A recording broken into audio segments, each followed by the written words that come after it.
지난 한 주간 동안 하나님이 잘해주셨습니다. 그 가운데 몇 가지만 함께 나누려고 합니다. 먼저 지난주 수요일 날 인도네시아 사역하시는 김기영 선교사님이 오셨는데요. 저랑 아주 오랫동안 알았던 친구라서 저는 그럴 줄 몰랐는데 모슬렘 전도를 실제적으로 너무 잘하는 내용을 간증하고 설교를 했어요.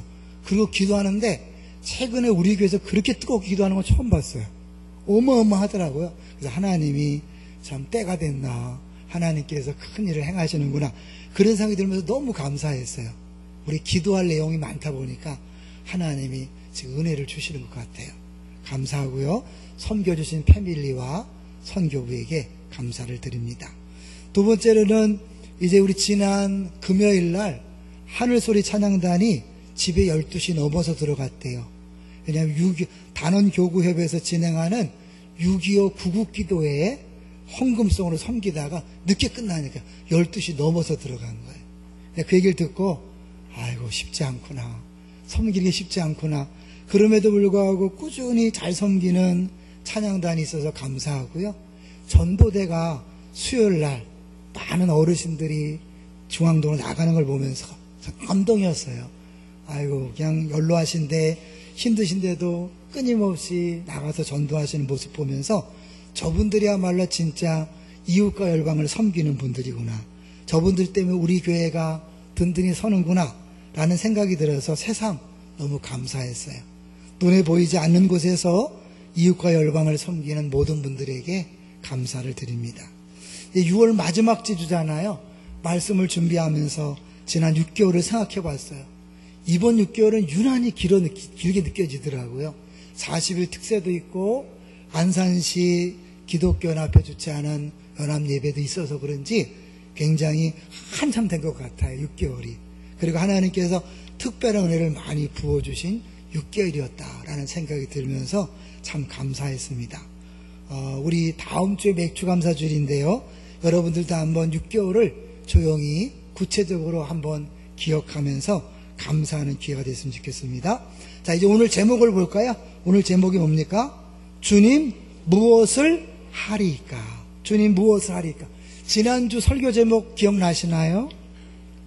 지난주 설교 제목? 네, 간수의 질문이었어요. 그렇다면 오늘은 누구의 질문일까요? 주님 무엇을 하리까 질문인데 누구의 질문이죠? 네, 사도 바울의 질문입니다.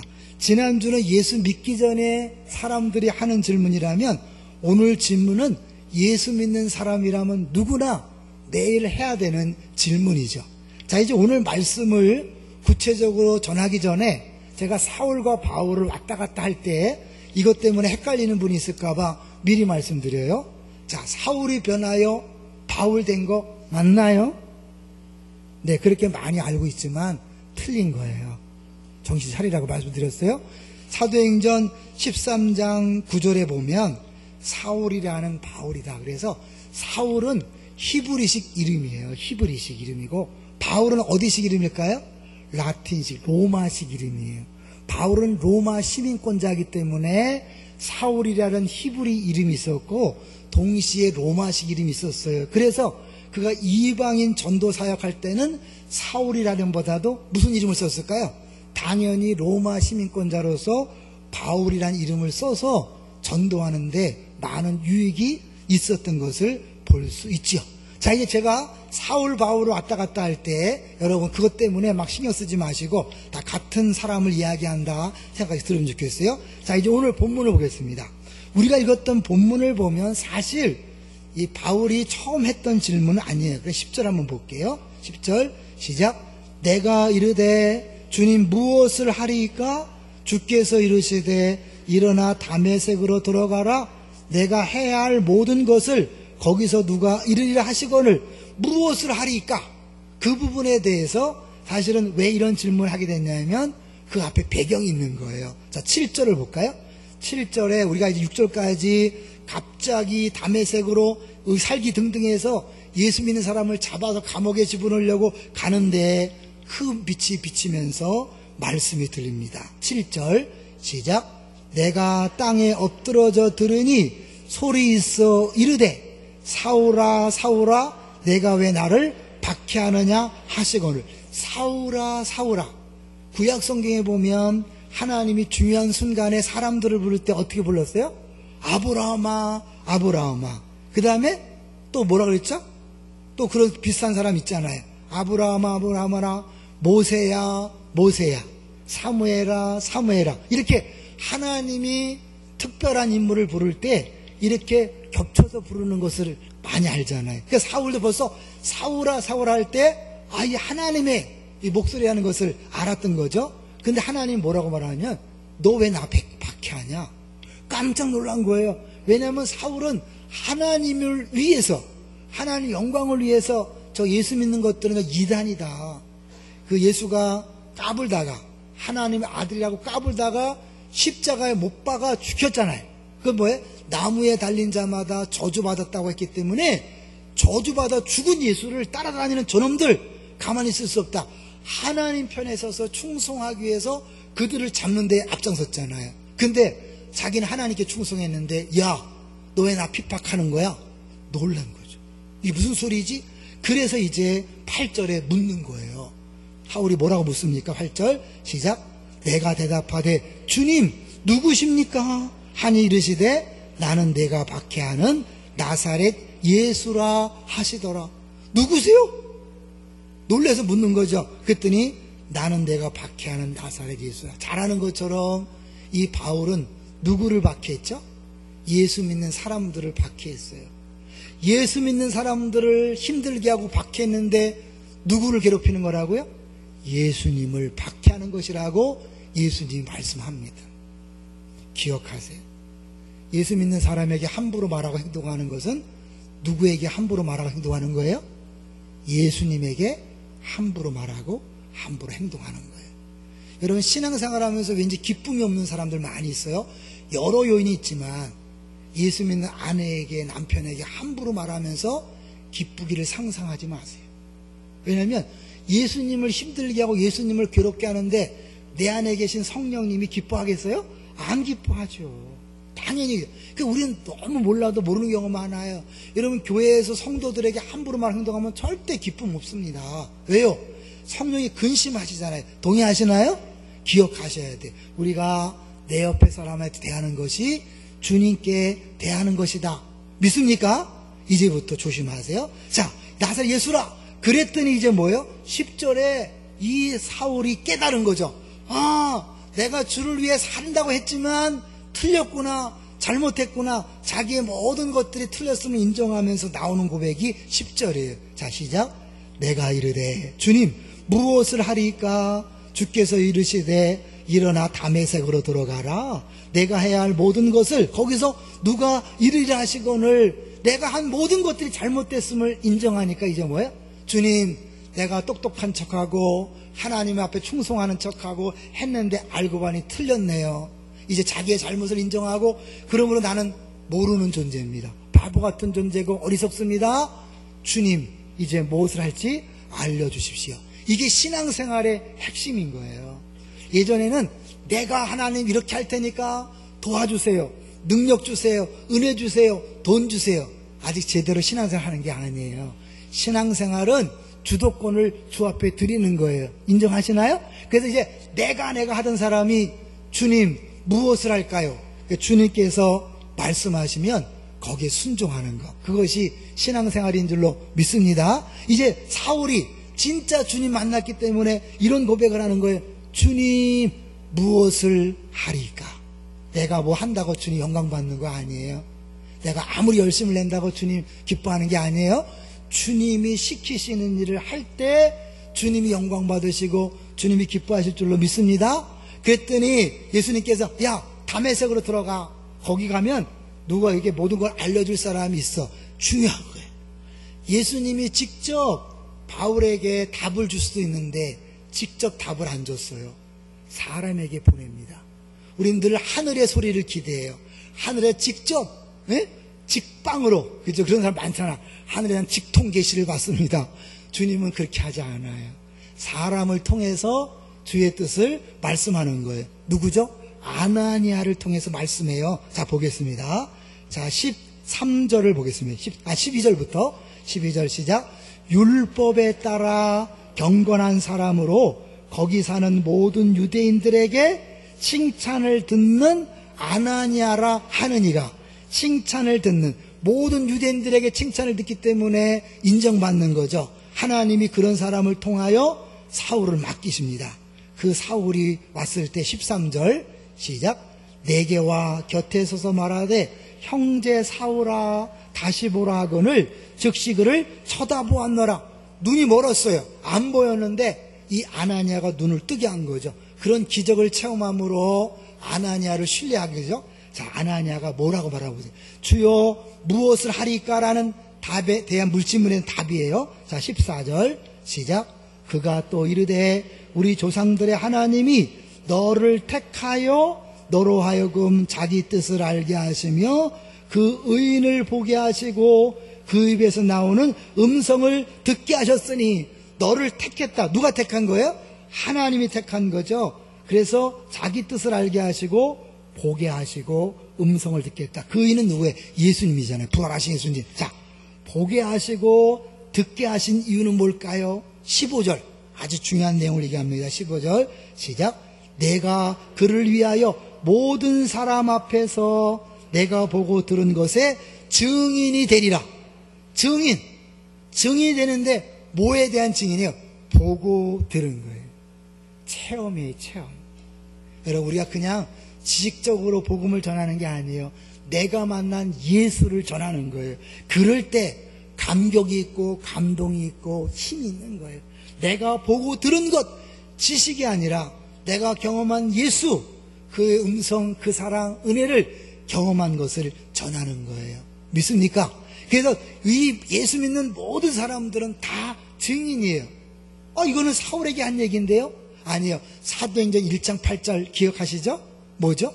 오직 성령이 너에게 임하시면 너희가 권능을 받고 예루살렘과 유대와 사마리아와 땅 끝까지 이르러 내 증인들. 그것이 이제 사도행전 전체의 앞부분 예루살렘, 유대와 사마리아, 땅 끝까지 복음이 전파되는 걸 보여주는 사도행전이에요. 그러니까 이 증인된 삶을 모든 성도에게 맡기셨는데 이 사울에게, 핍박자인 사울을 변화시켜서 한순간에 증인되게 하신 거죠. 그럼 뭐에 대한 증인인가? 더 구체적으로 바울이 뭘 전했을지를 똑같은 내용을 3번 얘기해요. 이 바울이 다메섹 도상에서 만난 예수님의 사건을 3번 얘기하는데 그 중에 한번 9장을 가볼게요. 9장 가면 이 사울이 뭘 전했는지 알 수 있어요. 자, 9장 가볼게요. 9장에 바울이 예수를 만납니다. 만나자마자 그는 변화돼요. 특별히 17절, 9장 17절을 보세요. 9장 17절, 성령이 너에게 임하시면, 증인의 첫 번째 조건이 성령이잖아요. 자, 17절, 9장 17절 시작. 아나니아가 떠나 그 집에 들어가서 그에게 안수하여 이르되 형제 사울아, 주 곧 내가 오는 길에서 나타나셨던 예수께서 나를 보내어 너로 다시 보게 하시고 성령으로 충만하게 하신다 하시니, 성령으로 충만케 하니까 바로 20절, 오늘 핍박자였던 사람이 바로 변하여 뭐예요? 자, 20절 시작.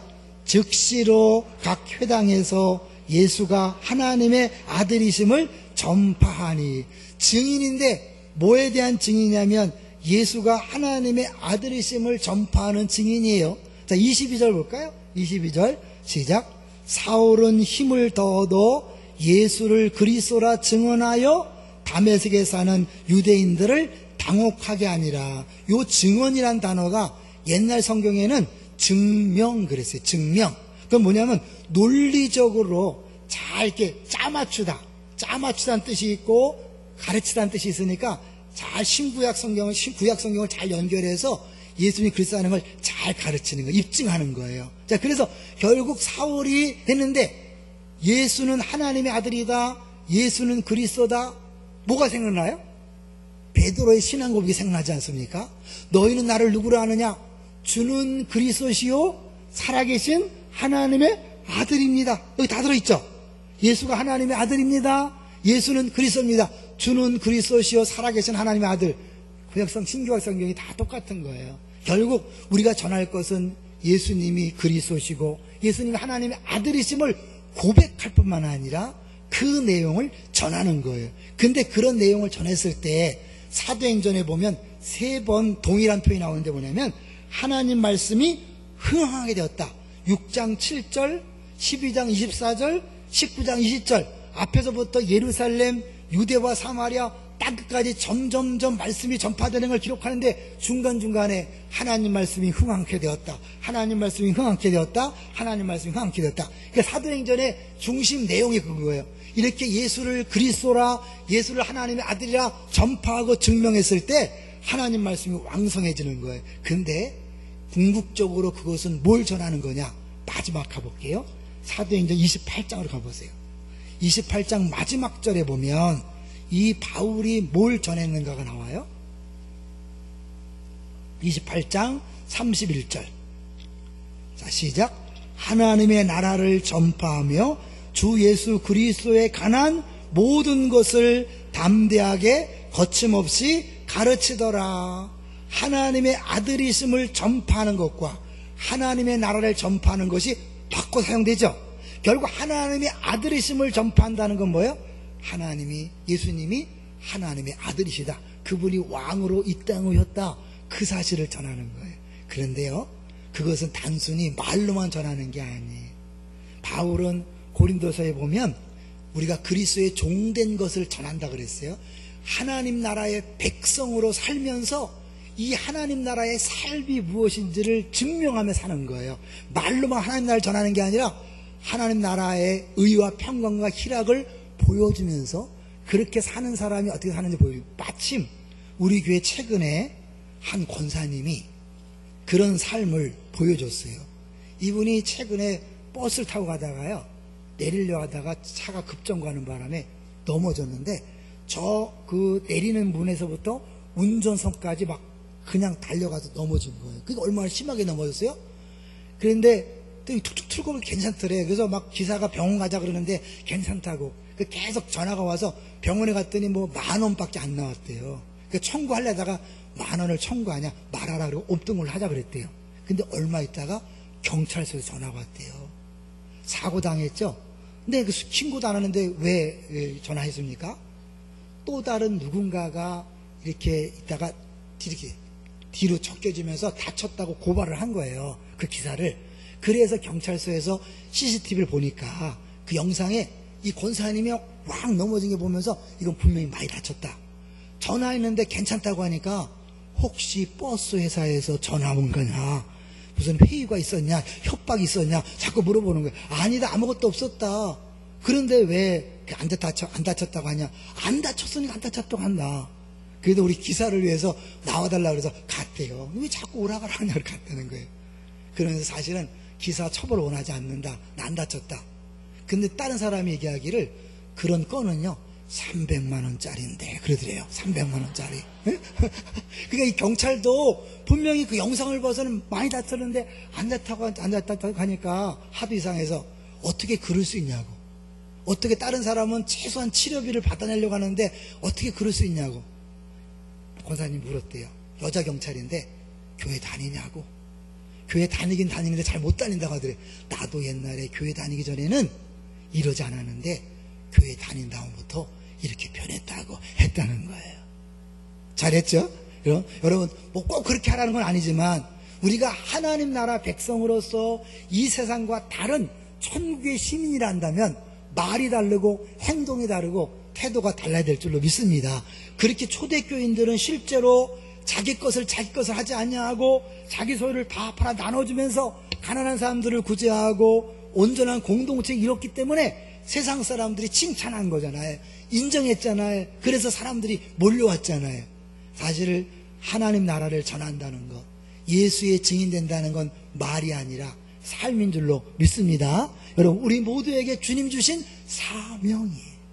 주 예수께 받은 사명, 이 말은 뭐냐면 우리가 목숨이 붙어있는 해야 되는 게 사명이잖아요. 예수 믿는 모든 사람들에게는 이 사울에게 줬던 동일한 사명, 증인된 사명이 주어진 줄로 믿습니다.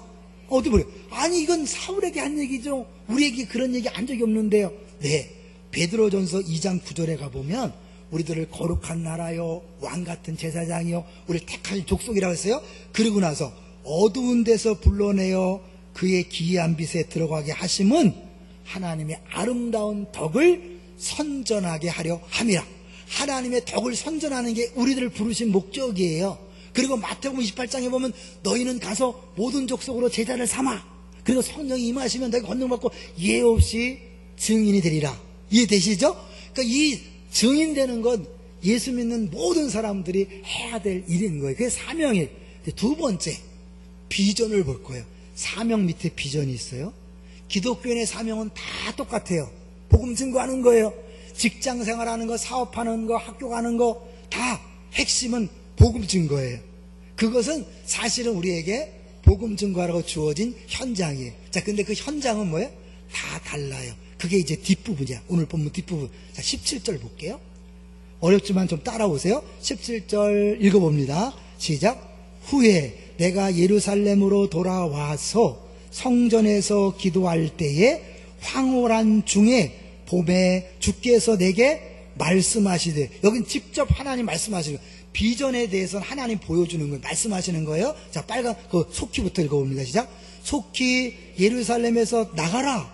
그들은 내가 내게 대하여 증언하는 말을 듣지 아니하리라 하시거늘. 예루살렘을 떠나래요. 나가래요. 이방인에게 가래요. 근데 바울이요, 그 예수님 말씀에 대해서 나름대로 토를 달아요. 자기 생각을 말하는 거예요. 왜 이 말을 할지 한번 생각하면서 들어보세요. 자, 19절 시작. 내가 말하기를 주님, 내가 주를 믿는 사람들을 가두고 또 각 회당에서 때리고 또 주의 증인 스데반이 피를 흘릴 때에 내가 곁에 서서 찬성하고 그 죽이는 사람들의 옷을 지킨 줄 그들도 아나이다. 이게 뭐예요? 왜 이 말을 했을까요? 내가 그랬던 사람인데 예수 믿고 변화됐으니까 예루살렘에서 복음을 증거하면 잘 들을 것입니다. 생각이죠. 바울의 논리고 바울의 생각이에요. 근데 하나님 생각은 달랐어요. 아니야, 떠나. 너는 처음부터 이방인의 사도로 내가 불렀어 라고 말씀하는 거죠. 그러면서 어떻게 해요? 그들이 너의 말을 듣지 않아요. 실제로 듣지 않아요.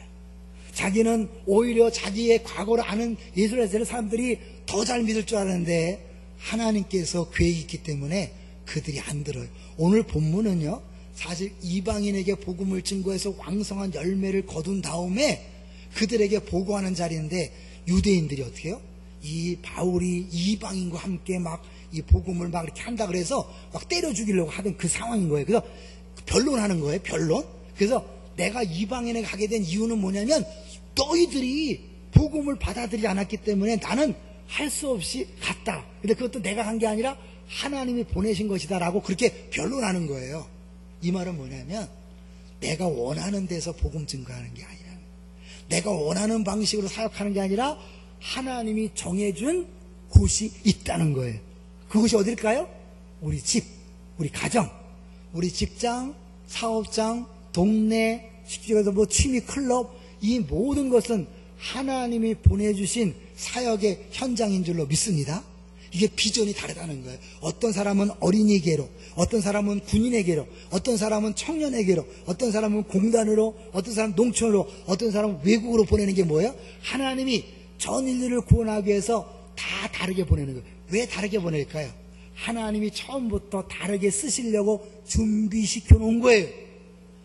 12사도는 유대인들을 위해서 준비해 놨어요. 바울은 이방인들을 위해 준비해 놓은 거예요. 그래서 바울에게는 뭘 미쳤어요? 로마 시민권을 주신 거예요. 그래서 사도행전을 보면 곳곳에서 지난주도 봤지만 막 매를 때리려고 할 때 내가 로마 시민권자다 함부로 못했잖아요. 그런데 나중에 로마 황제인 가이사 앞에 설 수 있어요. 너 때문에, 로마 시민권자 때문에. 하나님이 우리가 태어날 때부터 가진 모든 환경과 조건과 심지어 상처까지도 왜 주셨냐면 우리들을 이 사명을 감당하는 비전을 이루기 위해서 주신 것인 줄로 믿습니다. 여러분, 이럴 때 내 과거의 모든 게 풀어지는 거예요. 때로는 부모 때문에 힘들어 하시는 분들이 많이 있잖아요. 가정사에 대해서 부끄러워하는 분들이 있어요. 우리 엄마 아버지 때문에 부끄러워하고 엄마 아버지의 또 재혼, 이혼 뭐 이런 것 때문에 부끄러워하기도 하고 너무 가난해서 부끄러워하고 너무 상처가 많아서 부끄러워하시는 분들이 있어요. 그러나 그 모든 것들은 하나님이 누군가를 구원하기 위해 주신 자산인 줄로 믿습니다. 심지어 이 바울은 자기가 해방자여 핍박자였던 죄인의 괴수였던 것 자체가 뭐예요? 은혜를 증거하는 통로가 된 거예요. 나를 봐라. 내가 구원받을 사람이 아니다. 아주 나쁜 놈이다. 최고 나쁜 놈이야. 그런데 하나님이 나를 구원하실 뿐만 아니라 사도로 삼으셨다. 이게 하나님의 은혜야. 이게 사랑이야. 이 사랑이 너에게도 지금 있단 말이야. 이렇게 전하는 거잖아요. 결국 주는 그리스도시오라고 전하는 게 뭐예요? 주님이 구원자입니다. 그럼 뭐예요? 내가 죄인임을 인정해야죠. 근데 예수를 믿으면 믿을수록 자기 죄를 인정합니까? 안 합니까? 안 해요. 그러니까 이게 뭐예요? 주는 그리스도라는 힘이 없는 거예요. 내가 죄인임을 인정해야 주는 그리스도십니다. 그러면서 어떻게 해요? 나는 한순간도 내 힘으로 살 수 없습니다. 매 순간마다 주님의 은혜입니다. 호흡마저도 주의 은혜입니다. 그럴 때 어떻게 해요? 전할 때 뜨거움이 있는 거죠. 하나님이 나를 이만큼 사랑하십니다. 옛날에는 요만큼 사랑하는 줄 알았더니 이만큼입니다. 이만큼입니다. 그 사랑의 길이와 넓이와 높이와 깊이를 알아가는 거예요. 그래서 바울 사도는 처음에 편지를 쓸 때 사도 중에 작은 자라 그랬어요. 세월이 지난 다음에는 성도 중에 자기가 작다 그랬어요. 마지막 거의 죽을 때는 뭐잖아요. 디모데서에 보면 죄인 중에 괴수라고 썼어요. 근데 예수 믿으면 믿을수록 자기의 죄인됨을 인정하기 싫어요. 그러니까 어떻게 해요? 자꾸 다른 사람과 비교하고 판단하고 정죄하잖아요. 기쁨이 없죠? 아니 여러분, 내가 신앙생활 하면 할수록 내가 느끼는 건 뭐예요? 난 진짜 죄인이구나, 죄덩어리구나. 그걸 느껴야 주는 그리스도시요, 주는 나의 구원자시요. 그 매일 그 은혜가 감격스럽고 기뻐서 어떻게 해요? 뜨거움을 전하는 거예요. 근데 그게 뭐 뜨거움만 있어요? 그런지 은혜인지 아는 사람은 다른 사람을 용서할 수 있죠. 그렇죠? 내가 은혜 받은 자인데 누구를 용서 못하겠어요. 근데 은혜를 잊어버리니까 견디지 못하는 거예요. 나한테 어떻게 그런 말을 해? 용서 못해? 나한테 어떻게 그런 행동을 해? 용서 못해? 그게 어떻게 쌓여가는 거죠. 초신자 때는 다 은혜입니다. 할렐루야, 나 같은 죄인 살리신, 그저 싱글벙글했다고. 이제 점점 어떻게 해요? 내 의가 쌓여가면서 죄인을 인정하지 않아요. 오히려 뭐야? 누구 때문이고 무엇 때문이고 막 하면서 어떻게 마음에 불만만 가득하니까 어떻게 해요? 승질이 막 나는 거죠.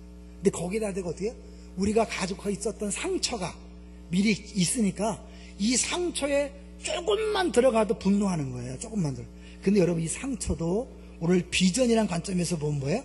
하나님이 다 비전을 이루게 해주신 자산이라는 것을 믿으시기를 주의 이름으로 축원합니다.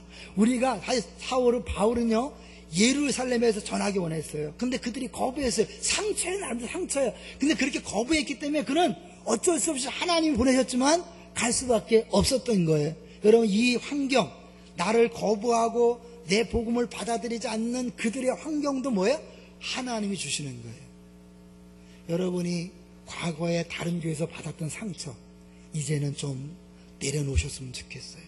그것은 하나님이 주신 자산이에요. 근데 내가 그걸 계속 미움과 분노로 품고 있으면 지금 대인관계에서 계속 작은 일에 분내고 작은 일에 성질내고 작은 일에 다투고 관계가 깨져져요. 근데 이것이 다 자산 생각하면 어때요? 이것도 감사, 이것도 감사하는 거예요. 자, 이 얘기를 더 분명하게 말씀드릴게요. 저는 요새 하늘 소리를 보면 참 기가 막혀요. 맨날 나와서 카네기홀에서 연주한다고 연습해요. 카네기홀에 간대요, 올 가을에. 여러분, 안산에 그야말로 죄송하지만 촌 여자들이 무슨 카네기홀입니까? 에?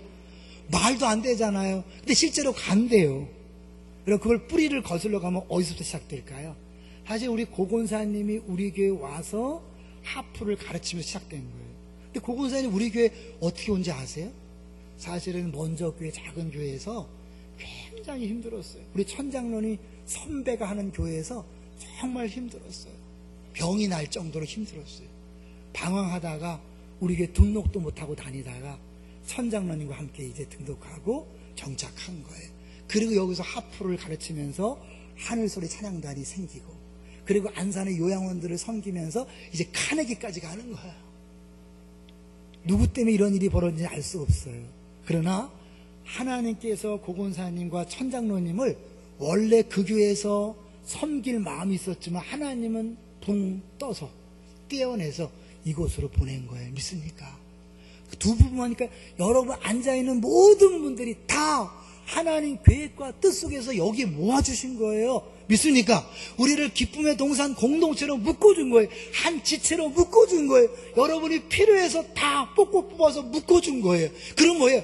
그 사람들이 나를 힘들게 했고 어렵게 했고 나를 거기에 적응하지 못하도록 밀어냈기 때문에 어쩔 수가 없이 왔는데 그걸 계속해서 마음에 분노를 품고 두고 보자 하니까 이 분노가 꽉 찼기 때문에 작은 거에 분노하고 작은 것에 성질내고 용서 못하는 거예요. 그러니까 뭐예요? 아무것도 아닌 일에 힘들어지는 거예요. 근데 이게 다 하나님이 보내셨다, 하나님이 하셨다 인정하면 어때요? 아 그래, 하나님이 도구로 쓰임받았구나. 더 좋은 통로로 쓰임받아야 되는데 저런 별로 좋지 않은 통로로 쓰임받고 불쌍히 여기는 거죠. 어차피 신앙생활 하는데 왜 그런 통로를 쓰였겠어요? 나를 이곳에 보내기 위해서 불쌍히 여기는 거예요. 더 나아가서 우리 부모님도 나에게 상처를 줬던 그 이모씨, 김모씨, 박모씨 다 뭐예요? 결국은 나를 오늘의 나 되게 만든 거예요. 믿습니까? 왜요? 나로 하여금 누군가를 구원하기 위해서. 지금 직장에서 사업장에서 여러분의 공동체 친구들과의 만남에서 구원하게 보낸 거예요. 제가 한 달에 한 번씩이요 일신하게 예배를 드리러 갑니다. 거기 이제 전무님이 두 분인데 한 분이 중국 갔다가 몇 년 만에 왔어요. 이분이 있을 때와 없을 때가 달라요. 그 한 사람이 신우의 분위기를 얼마나 좌우하는지 몰라요. 그분이 없을 때는 약간 침체다가 그분이 돌아오니까 다시 막 살아나요. 한 명이 회사를 바꿔놓을 수 있어요.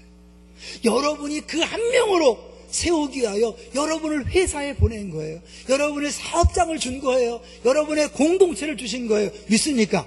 거기서 여러분이 복음 증거하고 증인 사명을 살 때 와, 이 상처를 이렇게 쓰시는구나, 이 아픔을 이렇게 쓰시는구나, 이 고통을 이렇게 쓰시는구나. 그게 어떻게? 자유가. 야, 주님이 하셨어. 그 모든 것들이 우연이 아니라 실수하지 않는 하나님이 그 아픔도 고통도 그 부모도 그 목사님도 그 교육자도 다 하나님이 주셨구나. 할렐루야. 감사하면 어떻게 해요? 과거만 감사하고 지금 하니까요, 지금 주어지는 모든 것도 이해가 안 되지만 감사요, 은혜요. 미래도 투여할 게 없어요. 왜? 하나님은 신실하시기 때문에, 실수하지 않기 때문에 하나님은 꼭 필요한 것만 주신다. 할렐루야. 이런 사람이 행복하게 했어요? 아니면 맨날 과거만 생각하면 막 이를 득득 깔고 어?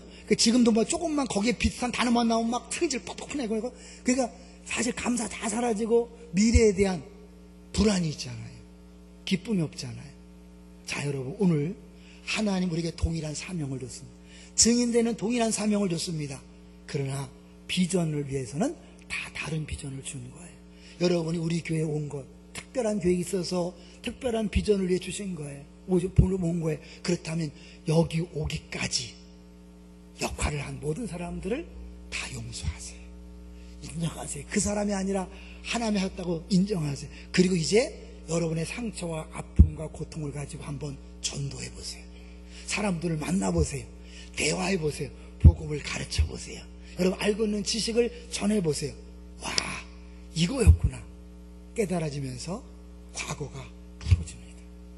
현재가 풀어집니다. 미래가 기대가 됩니다. 할렐루야. 오늘 사울이 그 얘기를 하는 거예요. 자, 이 바울이 이렇게 변화된 게요, 몇 년에 걸친 겁니까? 갑자기 된 겁니까? 갑자기 오늘까지 핍박자로서 다메섹에 살기등등에 씩씩대며 가던 사람을 하나님이 한순간에 뒤집어 엎어서 이 전도자를 만들었잖아요. 그렇다면 지금 내 옆에 있는 아내나 남편, 부모나 자식이나 직장 동료나 예수 얘기만 하면 괜히 핏대를 세우고 막 소리치는 그 인간, 변할 수 있다 없다? 있죠. 사울이 한순간에 변된 것처럼 지금 거품 물고 괜히 성질 빡빡 내는 그 인간, 최고의 전도자로 변화될 수 있는 줄로 믿습니다. 낙심하지 않는 거예요. 좌절하지 않는 거예요. 포기하지 않는 거예요. 이웃초청잔치 하고 끝나는 게 아니에요. 여러분, 계속해서 내게 주어진 사람을 위하여 여러분이 복음을 증거하는 거예요. 실제로 이정훈 교수라고 여러분 아시잖아요. 그 사람은 종자연에서 앞장서면서 기독교를 정말 핍박했던 사람이에요. TV 보다가 기독교 TV 설교를 들으면서 기독교 공격하려고 하다가 그 TV 보다가 뒤집어졌어요. 하나님 변화시켰어요. 지금 기독교에서 굉장한 역할을 하고 있잖아요. 하나님이 하시면 그런 일이 벌어집니다.